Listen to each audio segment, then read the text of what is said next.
How did a girl who was brought by her parents to the United States from Lebanon, your home country, schooled in the United States, clearly smart, went to university in Texas, read history, how did you get involved with the sex porn industry?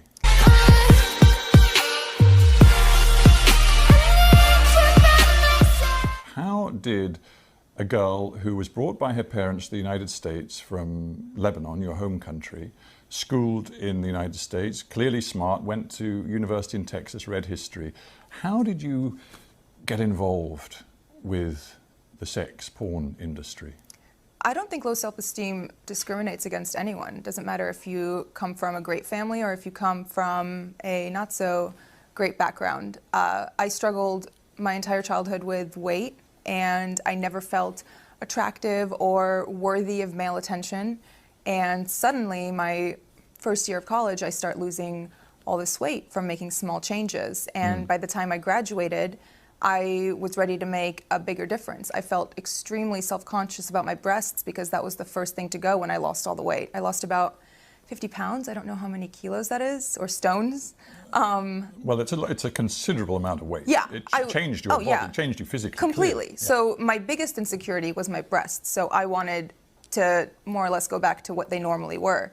And once I did that, I started garnering all of this attention from men, and I was never used to it. And I felt like unless I held on to it and kind of did what was asked of me or what was expected of me, it would go away. And after feeling what it was like, that validation and, you know, the compliments for the first time, I did not want that to go away.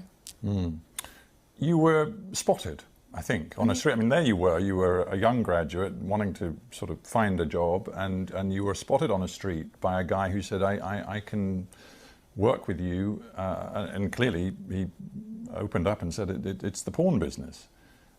What was it in you that far from running away, was drawn into it? It wasn't, that's not how it was. It wasn't just, hey, do you want to come do porn? It was more so, oh, you're beautiful. Like, would you like to do some modeling? Oh, you know, you have a great body. Like, I think you'd be great in nude modeling, things like that. And after I came and toured the studio, you know, it was very respectable. It was a gorgeous location. It was in Miami, in Doral, Florida. It was clean. Everyone who worked there was nice. All of their cubicles were decorated with family photos. Like, it was nothing dodgy or that made me uncomfortable. And after the first time I went in wasn't the first time I filmed a porn movie. It was the second time. The first time was more so, do you want to do this? Like, sign the paperwork, et cetera, et cetera. So these guys, they just saw you, frankly, as a money machine. Absolutely. But you still had no advisors, you had no lawyer, you had no nothing. So I was what 21-year-old has a lawyer on retainer? I'm just trying to get my head around how stressful this must have been, and whether even now, because you sit here so poised, and obviously a lot of time has passed and you've moved on, but do you think there is some sort of post-traumatic stress that is in you from this experience? Yes, and I think it kicks in mostly when I go out in public, because the stares I get, I feel like people can see through my clothes, and it brings me deep shame. It makes me feel like I lost all right to my privacy, which I did, because I'm one Google search away. Yeah, and those images you cannot expunge. You have no right, even though it is deeply personal to you, you have no right to remove them from anybody's view around the world. Yeah. It is very hard. It is. And I'm just thinking, this isn't, I mean, this story is your story, but frankly, it's also the story of other porn actors and actresses. I honestly started seeing that recently after the interview came out, and people started reaching out, and all of the emails go, my manager checks them, and when he gets stuff like that, he filters them and sends them to me.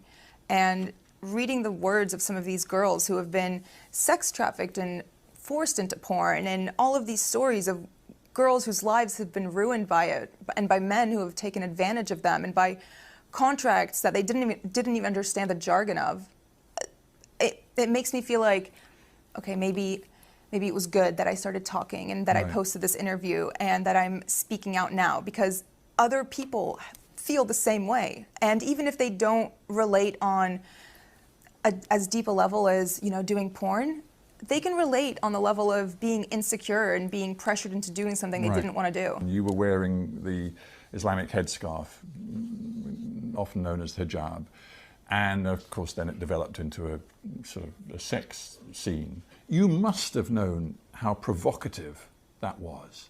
I verbatim told them, you guys are going to get me killed. And they said?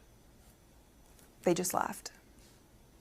Why didn't you then say, I'm not doing it? Intimidation. I was scared. But I knew that if I said no, it would, you know, they're not going to force you to do it. At that point, that's rape. No one's going to force you to have sex. But I was still scared. I mean, have you ever felt scared not scared, but nervous to speak up and say something at a restaurant when your food's not right and the waiter comes by and says, how is everything?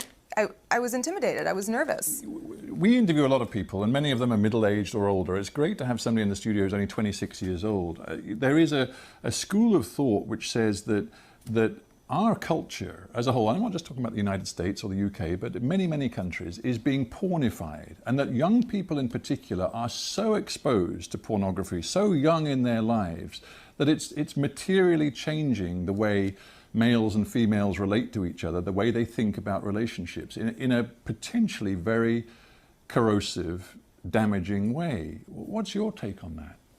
Of course it affects relationships. Porn addiction